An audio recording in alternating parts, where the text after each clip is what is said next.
আসসালামু আলাইকুম রহমতুল্লাহ বরাকাতুহু। আজকে আমরা সূরাতুজ জিলজালের তাফসীর শুনবো ইনশাআল্লাহ বিইذনিল্লাহ। খুব ছোট্ট সূরা, অনেকেরই মুখস্থ আছে এটা। এই সূরাগুলো আমাদের নিয়ম করে সময় করে মুখস্থ করা লাগে না, এগুলো এমনি মুখস্থ হয়ে যায় শুনতে শুনতে। সাধারণত এই ছোট ছোট সূরাগুলো দিয়েই আমাদের রেগুলার সালাহ যখন আমরা পড়ি এগুলো দিয়ে ইমামতি করা উচিত। আল্লাহর হাবিব সাল্লাল্লাহু আলাইহি ওয়াসাল্লাম বিভিন্ন হাদিসে বলেছেন যে তোমরা যখন ইমামতি করবে তখন তোমার পেছনে যারা আছে তাদের দিকেও খেয়াল রাখবে। রাসূল সাল্লাল্লাহু আলাইহি ওয়াসাল্লাম অত্যন্ত বিবেকবোধ সম্পন্ন একজন ব্যক্তিত্ব ছিলেন। তিনি খেয়াল রাখতেন, যেটাকে আমরা কনসিডারেট বলি। আল্লাহর হাবিব সাল্লাল্লাহু আলাইহি ওয়াসাল্লাম খুব কনসিডারেট ছিলেন, কার কোথায় কী সমস্যা এটা খুব খেয়াল করতেন। And he was a man of 6 senses. আমরা 6 সেন্সের কথা বলি, আমাদের অধিকাংশেরই 4টা সেন্স একসাথে কাজ করে, কারো 5টা 6টা সেন্স কাজ করে, এরকম মানুষ পাওয়া দুষ্কর। আল্লাহর হাবিব সাল্লাল্লাহু আলাইহি ওয়াসাল্লাম অত্যন্ত বিবেকবোধ সম্পন্ন একজন লোক ছিলেন।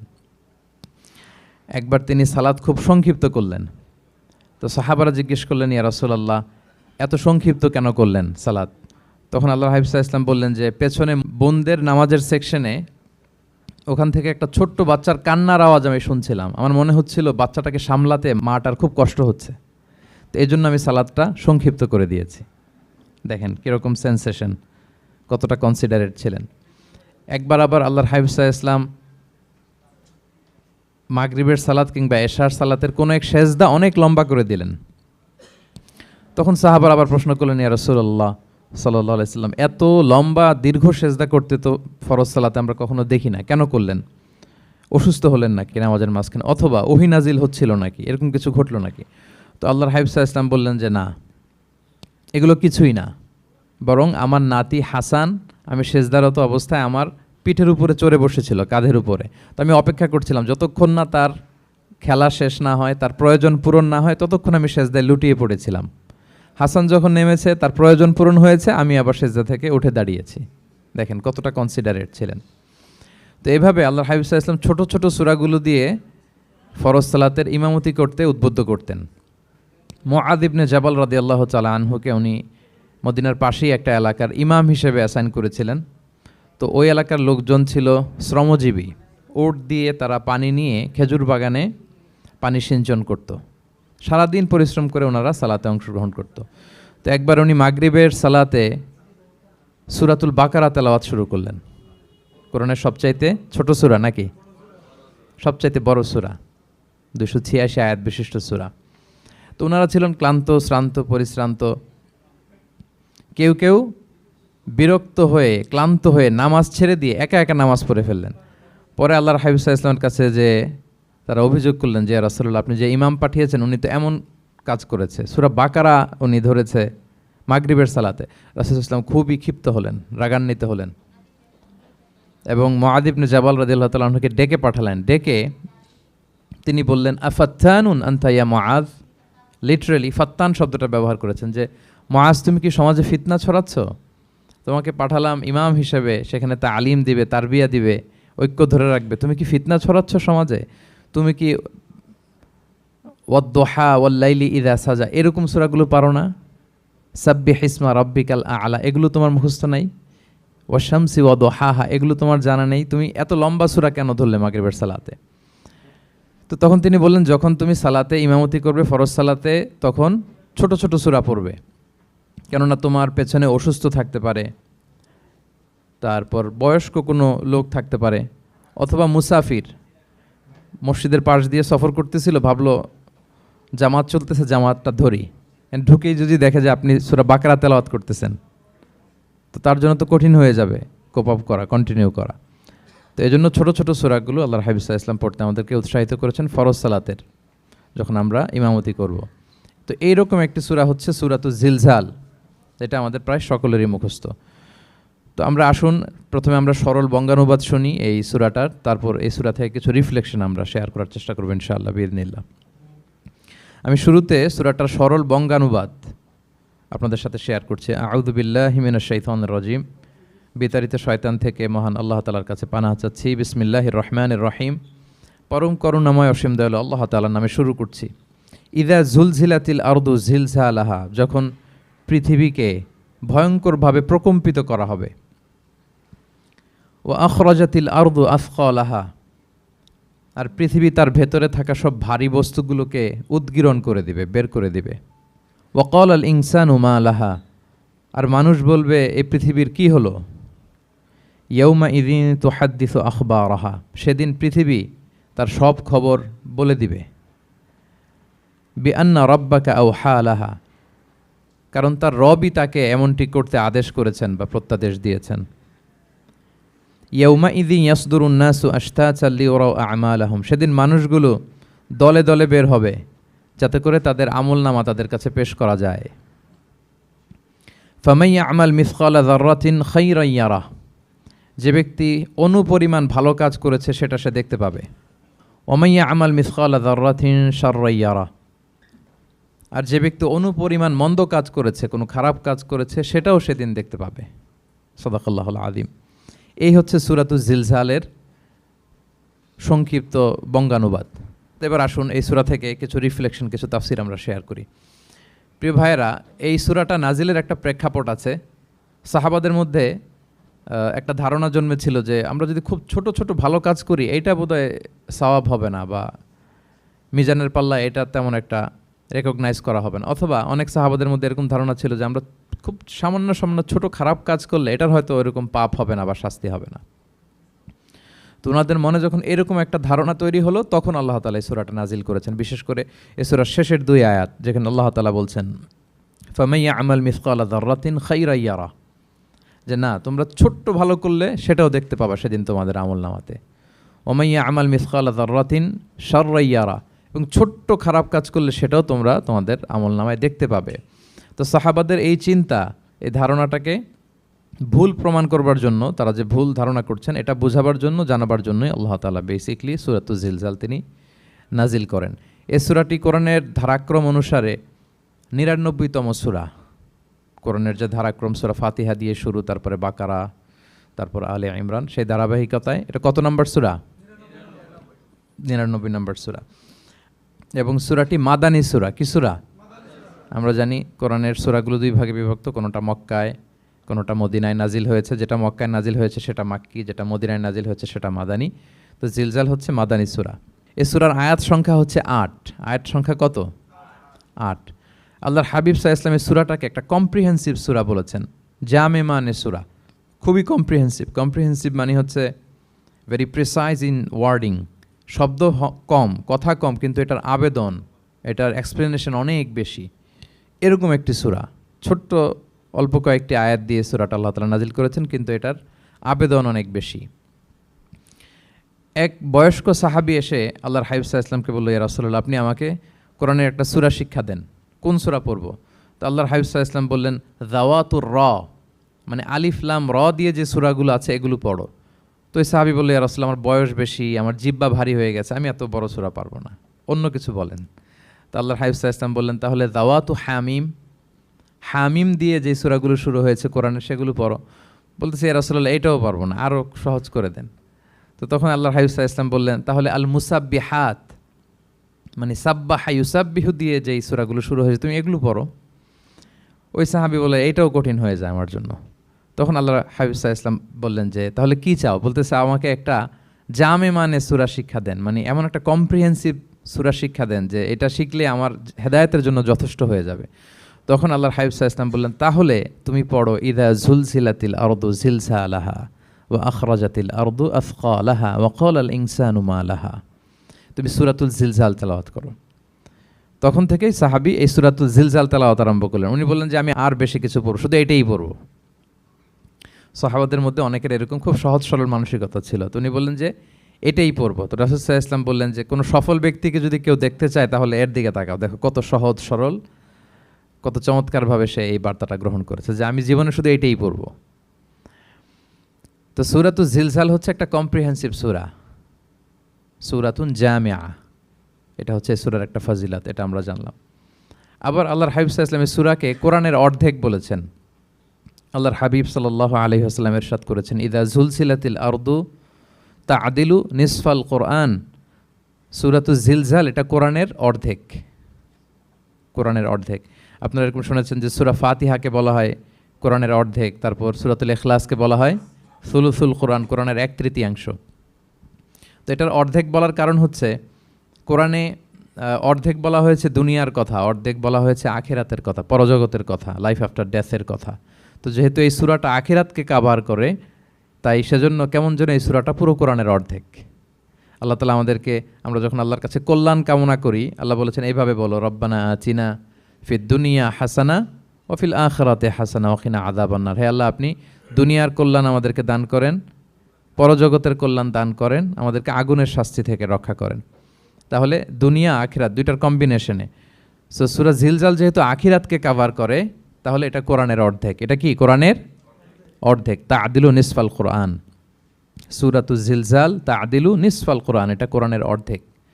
তাহলে দুইটা আমরা ফজিলত বা ভার্চু জানতে পারলাম এই সূরার। এক নম্বর হচ্ছে এটা একটা কম্প্রিহেন্সিভ সূরা, কম্প্রিহেন্সিভ সূরা। দুই নম্বরে জানতে পারলাম এটা কোরআনের অর্ধেক, নিসফুল কোরআন। আচ্ছা, এবার আমরা সূরার তাফসিরে চলে যাই। আল্লাহ তাআলা ইরশাদ করছেন, ইযা যুলজিলাতিল আরদু জিলজালাহা, যখন এই পৃথিবীটাকে প্রকম্পিত করা হবে। প্রিয় ভাইরা, বেসিকলি এই 8 আয়াত বিশিষ্ট সূরাটার মধ্যে আমরা দুইটা ভাগ করতে পারি। প্রথম 5 আয়াতে আল্লাহ তাআলা কিয়ামতের বিভীষিকাময় পরিস্থিতির একটা চিত্রায়ন এখানে এনেছেন, পিকচারাইজ করেছেন যে কিয়ামতের যে সময়টা হবে এটা কেমন হবে, এটা আল্লাহ তাআলা চিত্রায়িত করেছেন। সূরাকে মনোযোগ দিয়ে যদি আপনি পড়েন, অনুধাবন করেন, মনে হবে যে কিয়ামতের চিত্রটা আপনার চোখের সামনে ভেসে উঠেছে। তো 8 আয়াত বিশিষ্ট এই সূরার প্রথম 5 আয়াতে আল্লাহ তাআলা তিনি কিয়ামতের বিভীষিকাময় পরিস্থিতির একটা বর্ণনা হাজির করেছেন। এরপর শেষের 3 আয়াতে কেমন করে আমাদের আমলনামা পেশ করা হবে, আমরা যা করি ভালো কিংবা মন্দ, এটাকে লিখে রাখা হয়, এটাকে রেকর্ড করে রাখা হয়। ওই আমলনামাটা আবার একদিন আমাদের হাতে পেশ করা হবে। ওই সময়টা কেমন হবে, ওই দৃশ্যটা কেমন হবে, এটা আল্লাহ তাআলা বলেছেন। আমি আবারও বলি, সূরার আয়াত সংখ্যা কত? 8। তো প্রথম 5 আয়াতে আল্লাহ তাআলা কিয়ামতের বিভীষিকাময় পরিস্থিতির বর্ণনা দিয়েছেন, আর শেষের 3 আয়াতে আমাদেরকে যে আমাদের আমলনামা পেশ করা হবে তার একটা চিত্র তুলে ধরেছেন। এবার মোটামুটি সহজ হয়ে আসছে না ব্যাপারটা? আচ্ছা, তো প্রথম 5 আয়াতে আল্লাহ তাআলা কিয়ামতের চিত্রায়িত কিভাবে কেমন করে করলেন, চিত্র হাজির করলেন। আল্লাহ বললেন যে ইযা যুলজিলাতিল আরদু জিলজালাহা, যখন পৃথিবীকে ভয়ঙ্করভাবে প্রকম্পিত করা হবে, পুরো পৃথিবীটাকে একটা ঝাঁকুনি দেয়া হবে। এই সূরার নামই হচ্ছে ঝাঁকুনি দেওয়ার সূরা, ঝাঁকুনি। জিলজাল মানে হচ্ছে শেকিং, আর্থকোয়েক, ভূমিকম্প, ভূকম্পন। ভূমিকম্পের সাথে পরিচিত না সবাই? এক্সপিরিয়েন্স হয়েছে কারো ভূমিকম্প? নাকি ঘুমায় থাকার সময় হয়? সব সময় হয়েছে? হ্যাঁ, মাঝে মাঝে আমরা এক্সপিরিয়েন্স করি আর্থকোয়েক, ভূকম্পন। পৃথিবী কেঁপে ওঠে, এটা একটা ন্যাচারাল ফেনোমেনা। পৃথিবীর মাটির নিচে অনেক কিছু থাকে, এগুলো নড়ে চড়ে উঠলে পৃথিবীটাও কেঁপে ওঠে। নানা কারণে এই ভূকম্পনটা হয়। পৃথিবীর ভেতরে অনেকগুলো শিলার স্তর আছে। আমরা যেরকম মাটি দেখি, পুরো পৃথিবীটা জুড়েই কিন্তু এরকম মাটি নয়, অনেক শিলা আছে, রূপান্তরিত শিলা, পাললিক শিলা, আগ্নেয়গিরির শিলা। এই শিলাগুলোর মধ্যে ডিসপ্লেস হলে পৃথিবী কেঁপে ওঠে। আবার পৃথিবীর ভেতরে আগুন আছে, গ্যাস আছে, এই গ্যাসগুলো যখন মুভ করে তখন পৃথিবীর উপরে কেঁপে ওঠে। একটাকে হাইপোসেন্টার বলে, আরেকটাকে ইপোসেন্টার বলে। হাইপোসেন্টার মানে পৃথিবীর ভেতরের অংশটাকে বলে হাইপোসেন্টার, আর ভূপৃষ্ঠের এটাকে বলে ইপোসেন্টার। ওই হাইপোসেন্টারে যদি কোনো ঝড় হয়, উপরে এই প্রকম্পিত হয়। এটাকে আমরা ভূকম্পন বা ভূমিকম্প হিসেবে দেখি পৃথিবীতে। তো এই পৃথিবীতে অনেক বড় বড় ভূমিকম্প আমরা দেখেছি। জাপানে, আমার গত বছর একটা সফর ছিল জাপানে, তো ওই সকাল বিকেল ভূমিকম্প হয়। এখানে তো আমরা 6 মাস 1 বছর ভূমিকম্প দেখি, ওখানে সকালে বিকেলে একটু একটু করে কাঁপতেছে। এর কারণ হচ্ছে ওইটা এমন একটা এলাকায় পড়েছে, প্যাসিফিক ফায়ার রিংস বলে, একটা প্লেটের উপর, 7টা ট্যাকটনিক প্লেটের উপর আল্লাহ তাআলা পৃথিবীকে সেট করেছেন। ওই ট্যাকটনিক প্লেটগুলো যদি একটার সাথে একটা ঘর্ষণ হয়, অনেক এনার্জি রিডিউস করে, ওইখান থেকে পৃথিবীর উপরে এরকম ভাইব্রেশন শুরু হয়, এই প্রকম্পনটা শুরু হয়। তো জাপানের বিভিন্ন সময় আমরা বড় বড় ভূমিকম্পের কথা শুনেছি। ওদের কান্টো সিটি আছে একটা, অনেক বড় ভূমিকম্প হয়েছিল 1920 সালে, লাখখানেক লোক মারা গিয়েছে। আপনাদের সুনামির কথা মনে থাকবার কথা, সুনামির কথা মনে আছে? কত সালে? 2004 সালে। এই ভূমিকম্পে পুরো একটা মহাদেশ কেঁপে উঠেছিল, দ্য এন্টায়ার এশিয়া, পুরো এশিয়াটা কেঁপে উঠেছিল। এটাকে আন্ডারসি মেগাথার্স্ট আর্থকোয়েক বলে। এত ভয়ঙ্কর ভূমিকম্প হয়েছে যে পুরো, মাঝে মাঝে ভূমিকম্পে তো 1-2টা দেশ আক্রান্ত হয়, এটা পুরো একটা মহাদেশ কেঁপে উঠেছিল। ওই ভূমিকম্পের কারণে ইন্দোনেশিয়াতে প্রায় 2.5 লাখ লোক মারা গিয়েছে, 2.5 লক্ষ। বান্দা আছে সুমাত্রাতে। হাইতিতে একবার একটা ভূমিকম্প হয়েছে আর অনেক আগে, লক্ষ লক্ষ লোক মারা গিয়েছে। তো এই যে ভূমিকম্প এর নামে আল্লাহ তাআলা বেসিকলি এই সূরাটা দিয়েছেন। তবে পৃথিবীবাসী যেই ভূকম্পন এক্সপিরিয়েন্স করেছে, কিয়ামতের সময় যে ভূমিকম্প হবে ওটা কি ওই রকম হবে? হ্যাঁ, ওইটা ভয়ঙ্কর ভূমিকম্প হবে, মারাত্মক ভূমিকম্প। আল্লাহ তাআলা বলছেন, ইয়া আইয়ুহান নাসু তাকু রাব্বাকুম ইন্না জালজালাতাস সাআতি শাইউন আযীম। হে মানুষেরা, তোমরা আল্লাহকে ভয় করো আর তোমরা জেনে রেখো কিয়ামতের যে ভূমিকম্পটা হবে সেটা শাইউন আযীম। আযীম শব্দটা আল্লাহ যে কোনো জায়গায় ব্যবহার করেন না, যেটা খুব ভয়ঙ্কর হয়, মাত্রাতিরিক্ত, লিমিট ছাড়িয়ে যায়, ওটার ক্ষেত্রে আল্লাহ তাআলা আযীম বলেন। আল্লাহর হাবিব সাল্লাল্লাহু আলাইহি ইসলামের আচরণ, ওনার ক্যারেক্টারিস্টিক্স বলতে যে আল্লাহ এই শব্দ ব্যবহার করেছেন, ওয়া ইন্নাকা লাআলা খুলুকিন আযীম। নবী হে, আপনি সুমহান চরিত্রের উপর প্রতিষ্ঠিত, মানে এই চরিত্রের মধ্যে দাগ ফেলতে পারে এরকম কেউ নেই। সো আযীম শব্দটা কোরআনের যত জায়গায় ব্যবহার করেছেন, আল্লাহ নিজের ক্ষেত্রে বলেছেন সূরা আয়াতুল কুরসির শেষে, ওয়া হুয়াল আলিয়ুল আযীম, তিনি হচ্ছেন আলী এবং আযীম, সুমহান। তো কিয়ামতের এই ভূকম্পনের ক্ষেত্রে আল্লাহ তাআলা এই আযীম শব্দটা ব্যবহার করেছেন, ইন্না জালজালাতাস সাআতি শাইউন আযীম। এটা মারাত্মক হবে সেদিনকার ভূমিকম্প, সাধারণ ভূমিকম্প নয়। ইযা রুজ্জাতিল আরদু রজ্জা ওয়া বুসাতিল জিবালু বাসসা, পুরো পৃথিবীটা একসাথে কেঁপে উঠবে, পাহাড়গুলো ভেঙে চুরে তছনছ হয়ে যাবে। এটা হবে বেসিকলি যখন ইসরাফিল আলাইহিস সালাম উনি ট্রাম্পিটে ফুৎকার দিবেন, হুইসেল দিবেন সিঙ্গার মধ্যে, নফিখা ফিস সূর, সূরের মধ্যে যখন তিনি ফুৎকার দিবেন। আপনারা ইসরাফিল আলাইহিস সালামের একজন ফেরেশতা, ওনার নাম শুনেছেন না? হ্যাঁ, one of the major angels, major একজন ফেরেশতা। আল্লাহ তাআলা ওনাকে সৃষ্টিই করেছেন এই বিশাল হুইসেলে একটা ফুৎকার দেওয়ার জন্য, আর কোনো কাজ নাই। ওনার অ্যাসাইনমেন্ট এই একটাই, সৃষ্টির পর থেকে আজ অবধি বিশাল হুইসেলটা নিয়ে আল্লাহর আরশের দিকে তিনি তাকিয়ে আছেন, অপলক নেত্রে, পলকও ফেলেন না চোখের, যে কখন আল্লাহ তাআলা অর্ডার করবেন, করার সাথে সাথে ফুৎকার দিবেন তিনি। আবার না দেরি হয়ে যায়, আবার না আল্লাহর আদেশ পালনে কোনো গাফলতি হয়ে যায়। সৃষ্টির পর থেকে ওনার একটাই অ্যাসাইনমেন্ট, এই বিশাল সুর ট্রাম্পিট নিয়ে হুইসেল দেওয়ার জন্য আল্লাহর আরশের দিকে তাকিয়ে আছেন।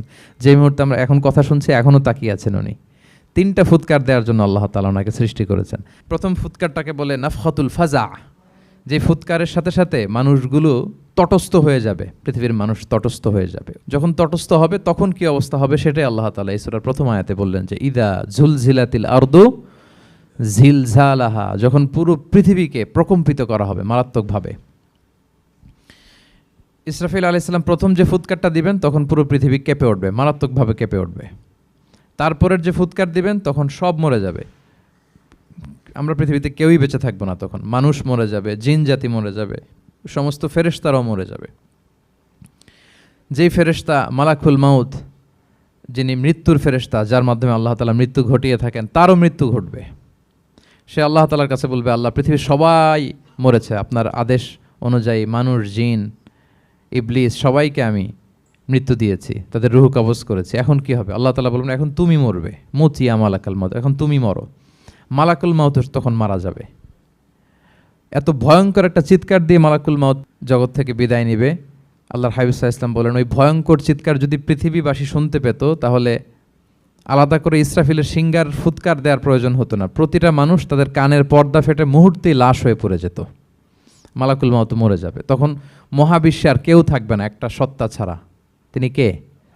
আল্লাহ সুবহানাহু ওয়া তাআলা। সূরা আর রহমানে আল্লাহ তাআলা চমৎকারভাবে বলেছেন, কুল্লু মান আলাইহা ফান ওয়া ইয়াবকা ওয়াজহু রাব্বিকা যুল জালালি ওয়াল ইকরাম। পৃথিবীতে যা আছে সব নিঃশেষ হয়ে যাবে একমাত্র তিনি ছাড়া। তিনি হচ্ছেন অব্যয়, অক্ষয়, অবিনশ্বর, চিরঞ্জীব, শাশ্বত। এরপর কেউ যখন থাকবে না, আল্লাহ তাআলা ইসরাফিল আলাইহিস সালামকে আবার জীবিত করবেন। তখন তিনি সর্বশেষ হুইসেলটা দিবেন, আবার জীবিত হয়ে তিনি লাস্ট 3 নম্বর হুইসেলটা দিবেন। লাস্ট হুইসেলটা যখন দেয়া হবে তখন জমিন থেকে সব মৃত লাশগুলো আবার জীবিত হয়ে দাঁড়াতে শুরু করবে। মিনহা খালাকনাকুম ওয়া ফিহা নুঈদুকুম ওয়া মিনহা নুখরিজুকুম তারাতান উখরা, মাটি থেকে বানিয়েছি, মাটির কবরে তোমাদের পাঠিয়েছি, আবার মাটি থেকে তোমাদেরকে উত্থিত করা, আবার সবাই উঠবে। এই 3টা হুইসেল দেওয়ার জন্য আল্লাহ তাআলা সাইয়েদনা ইসরাফিল আলাইহিস সালামকে সৃষ্টি করেছেন। তো ওনার প্রথম হুইসেল দেওয়ার পরে কি অবস্থা হবে, কি রিয়াকশন হবে, ওইটা আল্লাহ তাআলা সূরাতুল জিলজালের প্রথম আয়াতে বললেন, ইযা জুলজিলাতিল আরদু জিলজালাহা, যখন পুরো পৃথিবীটা প্রকম্পিত হবে, মারাত্মকভাবে প্রকম্পিত হবে। ওয়া আখরাজাতিল আরদু আসকালাহা, আর যখন জমিন তার ভেতরে থাকা ভারী বস্তুগুলোকে উদ্গীরণ করে দেবে, বমি করে বের করে দেবে, ভমিটিং করবে বা নিক্ষেপ করবে। পৃথিবীর ভেতরে কি আছে তাফসিরে এসেছে আল মাউথা ওয়াল কুনুজ, অর্থাৎ মৃত ডেড বডিগুলো, সেই আদম আলাইহিস সালামের সময় থেকে শুরু করে কিয়ামত পর্যন্ত পৃথিবী সব ডেড বডিগুলোকে ধারণ করে তার ভেতরে, তাই না? জীবিতদেরকে ভূপৃষ্ঠ উপরে ধারণ করে আর মৃতদেরকে জমিন তার পেটের ভেতরে ধারণ করে। তো আখরাজাতিল আরদু আফকালাহা, জমিন ভারী বস্তুগুলোকে উদ্গীরণ করবে, তাহলে সব ডেড বডিগুলোকে তখন বের করে দিবে। আর কুনুজ যত আছে, মিনারেলস, যত খনিজ পদার্থ আছে পৃথিবীর ভেতরে, স্বর্ণ, যত মিনারেল আছে, ইউরেনিয়াম থেকে শুরু করে যত গ্যাস আছে, প্লাটিনাম আছে, যা আছে, আগুন, অগ্নিকুণ্ড, সব কিছু জমিন বের করে দিবে। মারাত্মক এক বিস্ফোরণের মধ্য দিয়ে জমিন সব কিছু উদ্গীরণ করে বের করে দিবে। তাহলে দেখেন, কিছুটা সামহাও আপনাদের সামনে চিত্রায়িত হচ্ছে না কিয়ামতটা কেমন হবে? যদি একটু কল্পনা করেন যেভাবে আল্লাহ তাআলা বলছেন যে ইদা জুলজিলাতিল আরদু জিলজালাহা, পুরো পৃথিবীটা প্রকম্পিত হবে। ও আখরাজাতিল আরদু আফকালাহা, জমিন তার ভেতরের বস্তুগুলো বের করে দিবে, ভারী বস্তুগুলো, অর্থাৎ ডেড বডি এবং যত খনিজ পদার্থ আছে সেগুলো। ওয়াকাল আল ইনসানু মা লাহা, মানুষ বলবে পৃথিবীর হলো কি, হোয়াটস হ্যাপেনিং, কি হচ্ছে, কি হলো পৃথিবীর, পৃথিবী এরকম কেন করতেছে? যে আয়াতটা বলেছিলাম যে ইন্না জালজালাতাস সাআতি শাইউন আযীম, সেখানে আল্লাহ তাআলা বলছেন ইয়াউমা তারাউনাহা তাযহালু কুল্লু মুরদিআতিন আম্মা আরদাআত ওয়া তাদাউ কুল্লু যাতি হামলিন হামলাহা ওয়া তারান নাসা সুকারা ওয়া মা হুম বিসুকারা ওয়ালাকিন্না আযাবাল্লাহি শাদীদ। মানুষের ফার্স্ট রিয়াকশন কি হবে এই আর্থকোয়েকের পরে?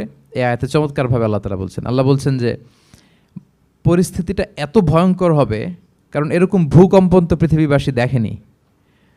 এত মারাত্মক ভূমিকম্প হবে যে দুধ খাওয়াচ্ছে এরকম মা তার দুধের বাচ্চার কথা ভুলে যাবে। আল্লাহু আকবার। দেখেন এখানে উপমাটা কীরকম। সাধারণত দুধের বাচ্চার প্রতি মায়ের আলাদা একটা টেক কেয়ার থাকে, মানে তাকে রেখে এদিক সেদিক যায় না, গেলেও চোখে চোখে রাখে, বা কোথাও গেলেও অন্যকে বলা যায় তুমি একটু দেখো, কি এরকম করে না? দুধের বাচ্চা তো সে খুবই ছোট বাচ্চা, তার আলাদা কেয়ারের প্রয়োজন হয়, এক্সট্রা কেয়ারের প্রয়োজন হয়। তো দুধ খাওয়ায় ব্রেস্ট ফিডিং মাদার কখনো তার বাচ্চাকে চোখের আড়াল করতে দেয় না বা চায় না।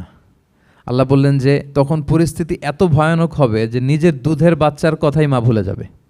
তারপর এখনও পরিপূর্ণ হয়নি পেটের ভেতরে বাচ্চা, এরকম মা যারা আছে গর্ভবতী, সাধারণত কয় মাস পরে বাচ্চা ডেলিভারি হয়? 8 মাস 9 মাস পরে। দেখা যাবে যে 2 মাসের বাচ্চা, এখনও ভ্রূণ, 3 মাসের বাচ্চা, 4 মাসের বাচ্চা। এই ভয়ঙ্কর পরিস্থিতির চোটে যত গর্ভবতী নারী আছে সব মুহূর্তে ডেলিভারি করে দেবে, মুহূর্তে, ইনস্ট্যান্ট। ও তাদাউ যাতু হামলিন হামলাহা, যত মা আছে গর্ভবতী সবাই, প্রেগনেন্ট মহিলারা মুহূর্তে ডেলিভারি করে দেবে, প্রি ম্যাচিউরড বেবি, কেউ ভ্রূণ, কেউ 3 মাসের, কেউ 4 মাসের বাচ্চাগুলো ডেলিভারি হয়ে যাবে। মানুষগুলো পঙ্গপালের মতো দৌড়াতে থাকবে, বিক্ষিপ্ত পতঙ্গের মতো দৌড়াতে থাকবে মানুষ। আর বলবে ওয়াকাল আল ইনসানু মা লাহা, মানুষ তখন, মানুষের ফার্স্ট রিয়াকশন হবে যে মা লাহা, কি হলো, হোয়াটস হ্যাপেনিং, কি হচ্ছে, কিছুই বুঝতে পারতেছি না, মা লাহা, পৃথিবীর কি হলো। ইয়াউমা ইদিন তুহাদ্দিসু আখবারাহা, সেদিন পৃথিবী সব কিছু বর্ণনা করে দিবে, সব বয়ান দিয়ে দিবে। আমরা এই পৃথিবীর উপরে জমিনে যা করি সব কিন্তু পৃথিবীর মধ্যে রেকর্ডেড থাকে। জমিন সেদিন বয়ান দিবে, সেদিন আসলে সব কিছুই বয়ান দিবে। জমিন বয়ান দিবে, হাত পা সাক্ষী দিবে, যেখানে মানুষ যে সমস্ত জিনিসের মাধ্যমে, যেই টুলসগুলোর মাধ্যমে পাপ করেছে, অন্যায় করেছে, সব কিছু সেদিন সাক্ষী দিবে। আর সব সাক্ষীর বড় সাক্ষী হবে সেদিন এই জমিন। জমিন হবে সেদিন রাত সাক্ষী। জমিন হবে কি সাক্ষী? রাত সাক্ষী। ইয়াউমা ইদিন তুহাদ্দিসু আখবারাহা, আল্লাহ জমিনকে বলবে এবার তুমি পাপের বয়ান দাও, রাত সাক্ষী হয়ে তুমি বয়ান দাও, কি কি ঘটেছে তোমার উপরে। কারণ আমরা যত পাপই করি না কেন, যত কাজই করি না কেন, সব জমিনের উপরই করি, তাই না? তো জমিন সেদিন বয়ান দিবে, সাক্ষী দিবে। ইয়াউমা ইদিন তুহাদ্দিসু আখবারাহা। জমিন কিভাবে সাক্ষী দিবে, জমিন কিভাবে কথা বলবে? আল্লাহ তাআলা বলছেন বিআন্না রাব্বাকা আওহা লাহা, কারণ তার রব জমিনকে সেদিন কি করেছে? আদেশ করেছে, প্রত্যাদেশ করেছে। আল্লাহ তাআলার আদেশে জমিন সেদিন কথা বলবার সুযোগ পাবে, সব বয়ান দিবে, কি কি হয়েছে জমিনের ভেতর, কি কি অন্যায় হয়েছে, কি কি পাপ হয়েছে, কি কি সংগঠিত হয়েছে, সব ধরে ধরে জমিন সেদিন বর্ণনা করবে। তাহলে প্রথম 5টা আয়াত আমরা বলে ফেললাম, যে প্রথম 5টা আয়াতে কিয়ামতের বিভীষিকামী পরিস্থিতির একটা পিকচারাইজেশন পাইছেন আপনারা? ভয় লাগতেছে আপনাদের? ভয় লাগতেছে? সেদিনকার পরিস্থিতি কেমন হবে খুব সংক্ষিপ্ত পরিসরে একটা বর্ণনা আমাদের সামনে আসছে না? এই 5 আয়াতে চলে আসছে। কিন্তু ভয়ঙ্কর হবে সেই দিনটা, কেউ কাউকে চিনবে না। ইয়াউমা ইয়াফিরুল মারউ মিন আখিহি ওয়া উম্মিহি ওয়া আবিহি ওয়া সাহিবাতিহি ওয়া বানিহি লিকুল্লি ইমরিইম মিনহুম ইয়াউমা ইযিন শা'নুন ইউগনি। ভাই ভাইকে দেখে পালাবে, পরিচয় দিবে না। বন্ধু বন্ধুকে দেখে পালাবে। স্বামী স্ত্রীকে দেখে পালাবে, প্রিয়তমা স্ত্রীকে পরিচয় দিবে না। কলেজের টুকরা সন্তানকে পরিচয়, কেউ কাউকে চিনবে না। সবাই নাফসি নাফসি, সবাই নাফসি নাফসি। কোনো পোশাক ছাড়া বস্ত্রহীন হয়ে উঠবে। আম্মাজান আয়েশা রাদিয়াল্লাহু তাআলা আনহা বিষ্ণু ইসলামকে বলবেন, ইয়া রাসূলুল্লাহ, তাহলে মানুষ কি লজ্জিত হবে না বস্ত্রহীন অবস্থায় উঠলে? তখন রাসূল সাল্লাল্লাহু আলাইহি ওয়াসাল্লাম বললেন, লিকুল্লি ইমরিইম মিনহুম ইয়াউমা ইযিন শা'নুন ইউগনি। প্রত্যেকের এমন একটা ভয়ঙ্কর অবস্থা হবে যে তার গায়ে কাপড় আছে কি নাই, সে কীরকম অবস্থায় আছে এটাই সে ভুলে যাবে। মানে ওই টেন্ডেন্সিই তার থাকবে না। এত ভয়ঙ্কর হবে সেদিনটা। সেই ভয়ঙ্করতম দিনে আল্লাহ তাআলা আমাদেরকে হেফাজত করুক। আল্লাহর হাবিব সাল্লাল্লাহু আলাইহি ওয়াসাল্লাম বলেছেন, সে ভয়ঙ্করতম দিনে আল্লাহর সুশীতল আরশের নিচে 7 শ্রেণীর লোকজন ছায়া পাবে। ওই 7 শ্রেণীর অন্তর্ভুক্ত যেন আমরা হতে পারি, আল্লাহ তৌফিক দান করুক। সম্মানিত ভাইয়েরা, তাহলে সূরা জিলজালের 8 আয়াত বিশিষ্ট সূরার প্রথম 5 আয়াত আমরা কভার করলাম। আমরা বলেছি যে প্রথম 5 আয়াতে আল্লাহ তাআলা কিয়ামতের বিভীষিকাময় পরিস্থিতির বর্ণনা দিয়েছেন, সেটা গেল। পরের 3 আয়াতে কি নিয়ে আলোচনা করা হয়েছে বলেন তো দেখি, মনে আছে কিনা? হ্যাঁ, আমল কিভাবে পেশ করা হবে, আমল নামা, সেটা নিয়ে আল্লাহ তাআলা বলেছেন। আল্লাহ তাআলা শুরু করছেন, আল্লাহ বলছেন যে ইয়াউমা ইযি ইয়াসদুরুন নাসু আশতাতা। সেদিন মানুষগুলো দলে দলে বের হবে, দলে দলে এসে বের হবে। কেন? লিউরাউ আমালাহুম, যাতে করে তাদের আমল নামা তাদেরকে দেখানো যায়। তার মানে কি করেছি সেদিন আমল নামা আমরা দেখব। ইয়াউমা ইযি ইয়াসদুরুন নাসু আশতাতাল লিউরাউ আমালাহুম, যাতে করে তাদের আমল নামা তাদেরকে দেখানো যায়। তার মানে সেদিন আমরা আমাদের আমল নামা দেখব, কি করেছি না করেছি সব সেদিন সে আমল নামায় থাকবে। তো আমল নামাটা 2 ভাবে দেয়া হবে। হাদিসে এসেছে, কোরআনের আয়াতও এসেছে। নেককার লোকদের আমল নামা ডান হাতে দেয়া হবে, সামনের দিক থেকে। আর পাপাচারী, সীমালঙ্ঘনকারী, জালিমদের আমল নামা পেছন থেকে বাঁ হাতে দেয়া হবে, পেছন থেকে এনে বাঁ হাতে। আর নেককারদের সামনে থেকে ডান হাতে। আল্লাহ তাআলা যেন আমাদেরকে ডান হাতে আমল নামা দান করেন। এই কথাটা আল্লাহ চমৎকারভাবে বলছেন, ফাআম্মা মান উতিয়া কিতাবাহু বিয়ামিনিহি ফাসাউফা ইউহাসাবু হিসাবান ইয়াসীরা। সেদিন আল্লাহ তাআলা যাকে ডান হাতে আমলনামা দিবে তার হিসাবটা সহজ হবে। আল্লাহর হাবিব সাল্লাল্লাহু আলাইহি ওয়াসাল্লাম সবসময় এই দোয়াটা করতেন, আল্লাহুম্মা হাসিবিনা হিসাবান ইয়াসীরা। হে আল্লাহ, আপনি আমার হিসাবটাকে সহজ করেন। হে আল্লাহ, আপনি আমার হিসাবটাকে সহজ করেন। এই দোয়াটা আপনারাও পড়বেন, আল্লাহুম্মা হাসিবিনা হিসাবান ইয়াসীরা। দেখেন, আল্লাহর হাবিব সাল্লাল্লাহু আলাইহি ওয়াসাল্লামের ব্যাপারে বলা হয়েছে গফিরা লাহু মা তাকাদ্দামা মিন যামবিহি ওয়া মা তাআখার। আল্লাহর হাবিব সাল্লাল্লাহু আলাইহি ওয়াসাল্লামের আগের পরের সব গুনাহ মাফ। আদতে তো গুনাহই নাই, নিষ্পাপ ছিলেন তিনি, মাসুম। নবীরা হচ্ছেন মাসুম। তারপরেও আল্লাহর হাবিব সাল্লাল্লাহু আলাইহি ওয়াসাল্লাম এই দোয়াটা করতেন, আল্লাহুম্মা হাসিবিনা হিসাবান ইয়াসীরা। এরপরও তিনি এই দোয়াটা সবসময় করতেন। তাহাজ্জুদের সালাতে দাঁড়িয়ে থাকতে থাকতে ওনার পা ফুলে যেত। সিজদায় যে কাঁদতে কাঁদতে জামা ভিজিয়ে ফেলতেন, হাত্তা বাল্লা লিহিয়াতাহু, দাড়ি ভিজিয়ে ফেলতেন, হাত্তা বাল্লা হাজারাহু, জামা ভিজিয়ে ফেলতেন, হাত্তা বাল্লাল আরদা, সিজদায় পরে কাঁদতে কাঁদতে জমিন ভিজিয়ে ফেলতেন। তো আম্মাজান আয়েশা রাদিয়াল্লাহু তাআলা আনহা বলতেন, ইয়া রাসূলুল্লাহ, এত কষ্ট কেন করেন? আপনার পা ফুলে যায়, কাঁদতে কাঁদতে আপনি হয়রান হয়ে যান। আল্লাহ তো বলেছেন যে আপনার আগের পরের সব গুনাহ মাফ। আল্লাহর হাবিব সাল্লাল্লাহু আলাইহি ওয়াসাল্লাম বলতেন, আফালা উহিব্বু আন আকুনা আবদান শাকুরা। হে আয়েশা, আমি কি শুকরগুজার বান্দা হতে পছন্দ করব না? আল্লাহ তাআলা আমাকে ক্ষমা করেছেন, আমাকে স্পেশাল স্ট্যাটাস দিয়েছেন। এই যে আল্লাহ তাআলার বিশেষ অনুগ্রহ, এটার শুকরিয়া স্বরূপ আমি কি তার কাছে নিজেকে পেশ করব না? তো দেখেন, আল্লাহর হাবিব সাল্লাল্লাহু আলাইহি ওয়াসাল্লাম যার কোনো গুনাহ নাই, তিনিও দোয়া করতেন, আল্লাহ আমার হিসাবটা সহজ করো। সেদিন যার হিসাব সহজ হবে তার জন্য সব কিছু মিলে যাবে, তার মুক্তি। আর যদি আল্লাহ হিসাব কঠিন করে, হাদিসে এসেছে, আল্লাহ যদি কাউকে জিজ্ঞেস করে, মান নুকিশা উযযিবা। নুকিশা এসেছে নিকাশ থেকে। আমরা বাংলা একটা কথা বলি না, হিসাব নিকাশ। নিকাশ বলেন আপনারা? নিকাশ, হিসাব নিকাশ বলেন। নিকাশটা আরবি শব্দ। মান নুকিশা উযযিবা, যার নিকাশ নেওয়া হবে, হিসাব নিকাশ নেওয়া হবে, উযযিবা, তাকে আল্লাহ শাস্তি দেবে। যদি বলে এটা করলা কেন, ওখানে গেলা কেন, এটাতে জড়িত হইলা কেন, এই কেন কেনর প্রশ্নবাণে যদি আল্লাহ তাআলা আমাদের জর্জরিত করেন, তাহলে অবস্থা খারাপ। আল্লাহ আমাদেরকে হেফাজত করুক। আর যাকে আল্লাহ তাআলা অনুগ্রহ করবেন, অনেককে আল্লাহ তাআলা এইভাবে অনুগ্রহ করবেন, আল্লাহ বলবেন তুমি যে এই পাপটা করছিলা মনে আছে? তখন বান্দা বলবে আল্লাহ মনে আছে, আমি স্বীকৃতি দিচ্ছি, অ্যাকনোলেজ করছি আল্লাহ আমি পাপী, আল্লাহ আমি ভুল করে ফেলেছি। আল্লাহ বলবে এটা দুনিয়ার কেউ জানে না, আজকে আমিও জানাবো না কাউকে, যাও তুমি আমার এই ডান হাতের নিচ দিয়ে জান্নাতের ভেতরে ঢুকে যাও। আল্লাহুম্মা জাআলনা মিনহুম, আল্লাহুম্মা জাআলনা মিনহুম, আল্লাহুম্মা জাআলনা মিনহুম ইয়া রাব। আল্লাহ তুমি আমাদেরকে তাদের অন্তর্ভুক্ত করো, আমরা পড়ি আমিন। আল্লাহর হাবিব সাল্লাল্লাহু আলাইহি ওয়াসাল্লাম বলতেন আল্লাহুম্মা হাসিবিনা হিসাবান ইয়াসিরা, আল্লাহ আপনি আমাদের হিসাবকে সহজ করুন। ফাআম্মা মান উতিয়া কিতাবাহু বিয়ামিনিহি, তাহলে হিসাব সহজ হবে কাদের? যাদেরকে আল্লাহ কোন হাতে আমলনামা দিয়েছেন? ডান হাতে। ফাসাউফা ইউহাসাবু হিসাবান ইয়াসিরা, তাদেরকে সহজভাবে হিসাব নেওয়া হবে। ওয়ায়ানকলিবু ইলা আহলিহি মাসরুরা, তারা তাদের পরিবারের সাথে খুব আনন্দ উৎফুল্লতার সাথে মিলিত হবে। আর ওয়া আম্মা মান উতিয়া কিতাবাহু ওয়ারাআ যাহরি, আর যাদেরকে পেছন থেকে আমলনামা দেয়া হবে বা হাতে, ফাসাউফা ইয়াদউ সুবুরা, তারা মৃত্যু কামনা করবে, সেদিন মৃত্যু, ধ্বংস কামনা করবে, তারা নিজেদের ধ্বংস। ওয়ায়াসলা সাঈরা, আর তারাই জাহান্নামে অন্তর্ভুক্ত হবে, জাহান্নামে তারাই প্রবেশ করবে। বলে আয়াযু বিল্লাহ, নাউযু বিল্লাহ, আল্লাহ আমাদেরকে তুমি হেফাজত করো।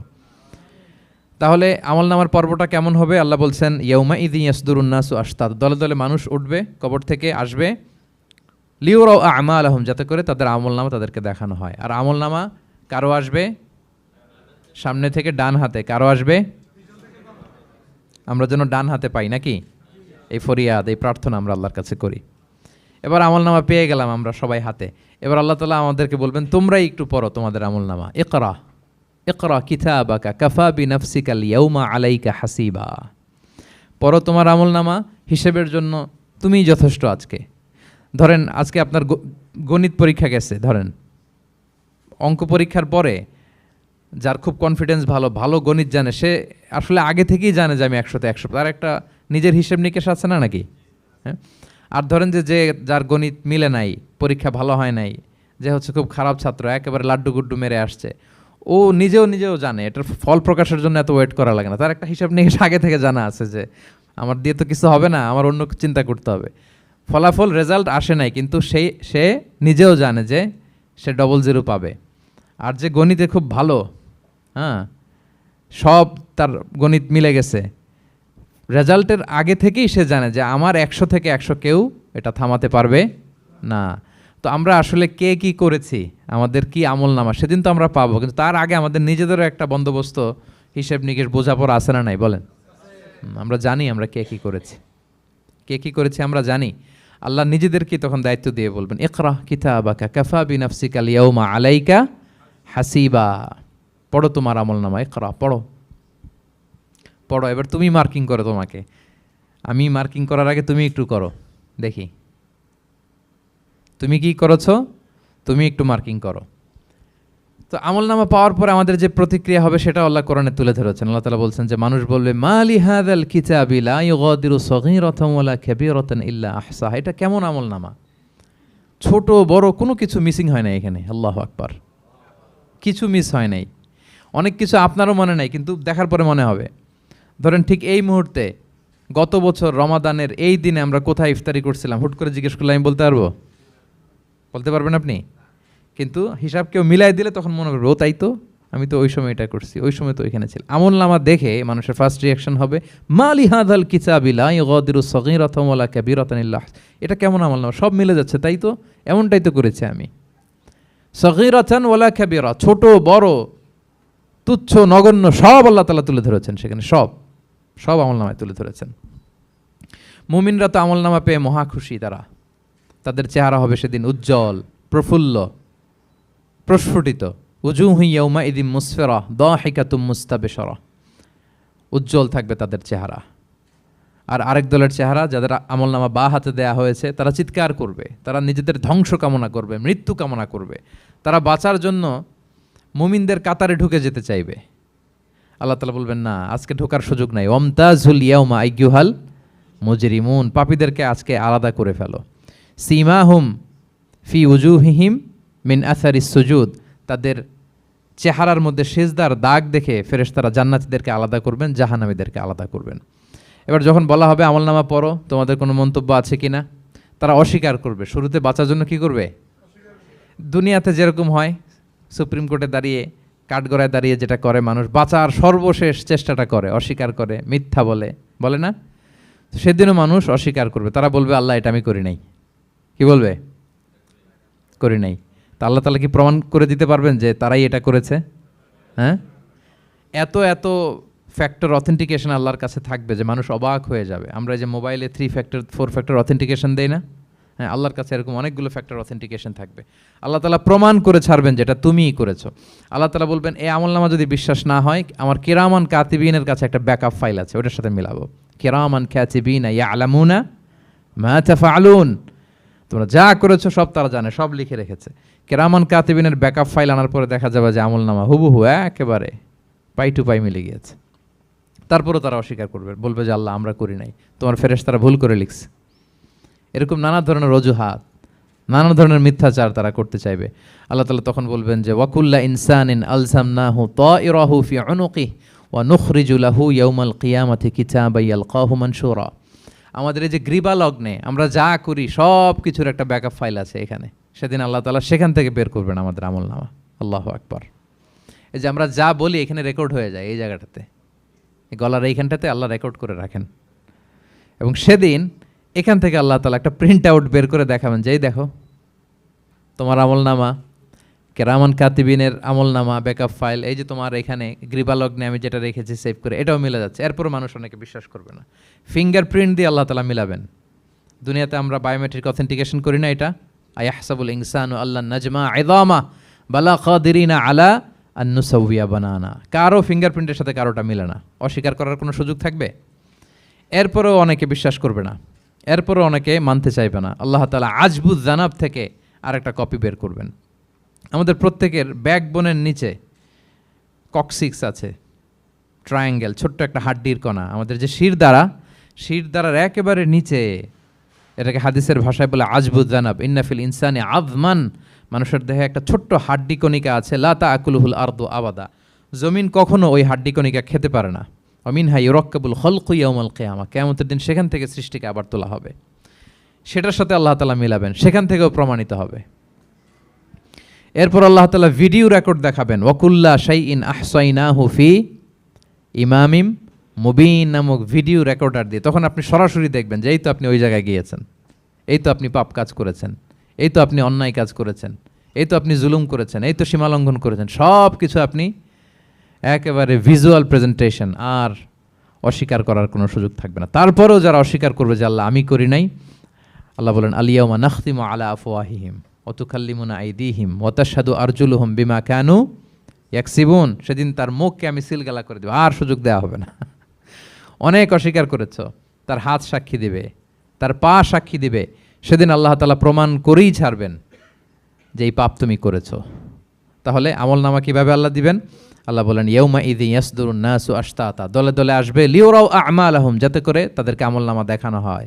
ফামাইয়া আমাল মিসকালা যাররাতিন খাইরান ইয়ারা, অনুপরিমাণ ভালো করেছো তো সেটা তুমি দেখতে পাবে, অনুপরিমাণ খারাপ করেছো তো সেটাও তুমি দেখতে পাবে।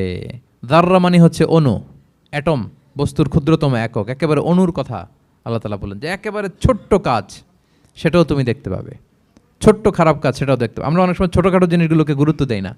আল্লাহর হাবিব সাল্লাল্লাহু আলাইহি ওয়াসাল্লাম বলেছেন ওয়ালা তাহকিরান্না মিনাল মা'রুফি শাইআ ওয়ালাউ আন তালকা আখাকা বিওয়াজহিন তালিক, তোমরা কোনো ছোট ভালো কাজকে এটাকে আন্ডারমাইন করো না, ছোট মনে করো না। যে কোনো ভালো কাজ হোক এটাকে ছোট করবো না। ইভেন তুমি তোমার ভাইয়ের সাথে দেখা হলো যে মুচকি হাসি দিয়ে কথা বলো, এটারও তুমি মনে করো না যে এটা কাজে লাগে, এটাও কাজে লাগবে।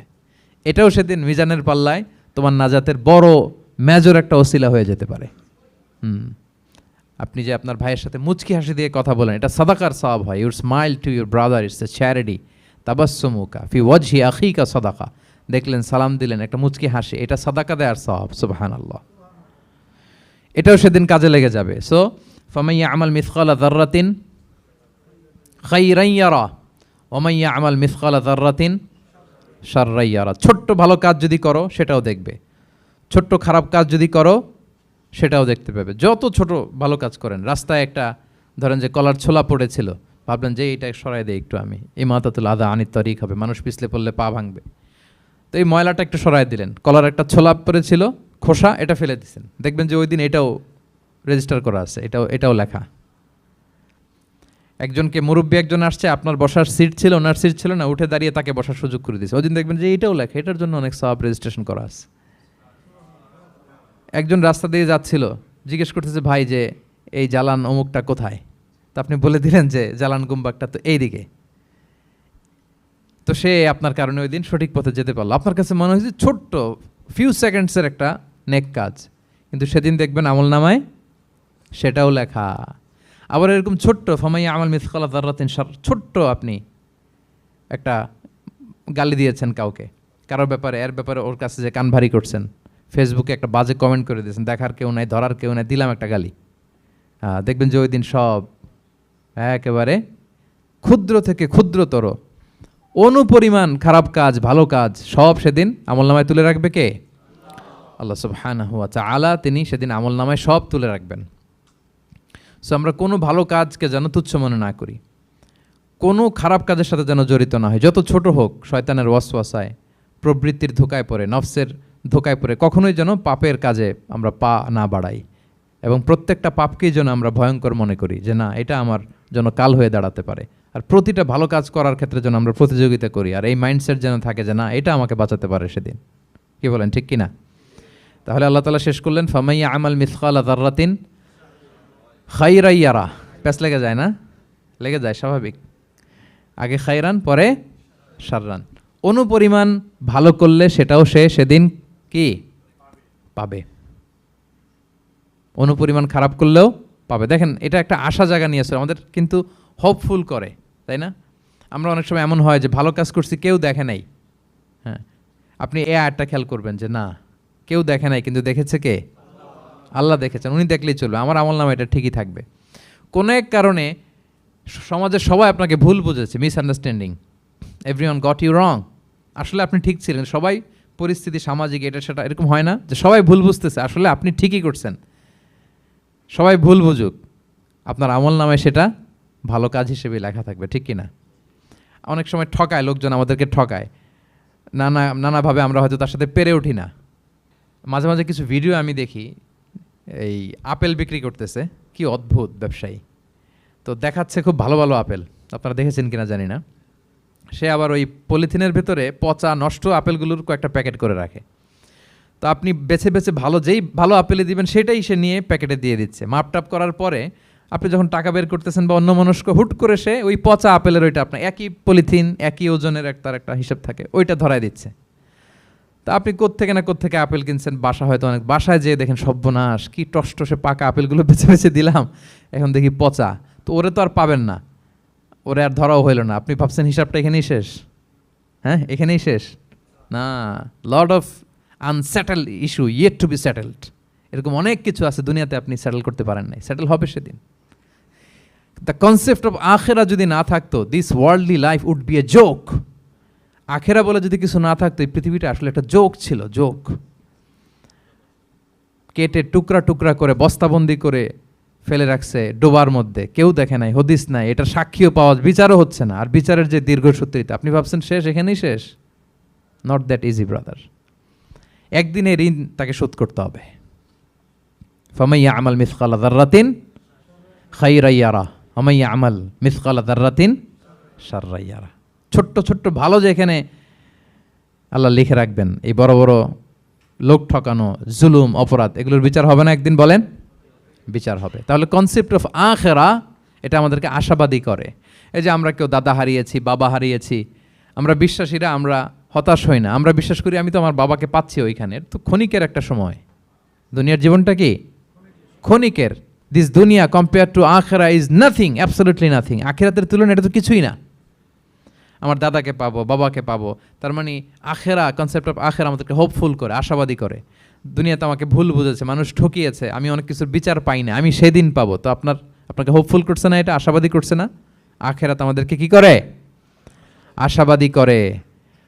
যত জুলুম, অত্যাচার, যেগুলোর বিচার এই দুনিয়াতে হয় নাই, সেদিন সে বিচারটা হবে। ফামাইয়া আমাল মিসকালা যাররাতিন খাইরান ইয়ারা ওমাইয়া আমাল মিসকালা যাররাতিন শাররান ইয়ারা। প্রিয় ভাইরা, তাহলে পেয়েছেন সূরাতুজ জিলজালের আলোকে কিয়ামতের বিভীষিকাময় চিত্র এবং কেমন করে আমলনামা আমাদের সামনে পেশ করা হবে। আপনাদের কাছে ক্লিয়ার হয়েছে?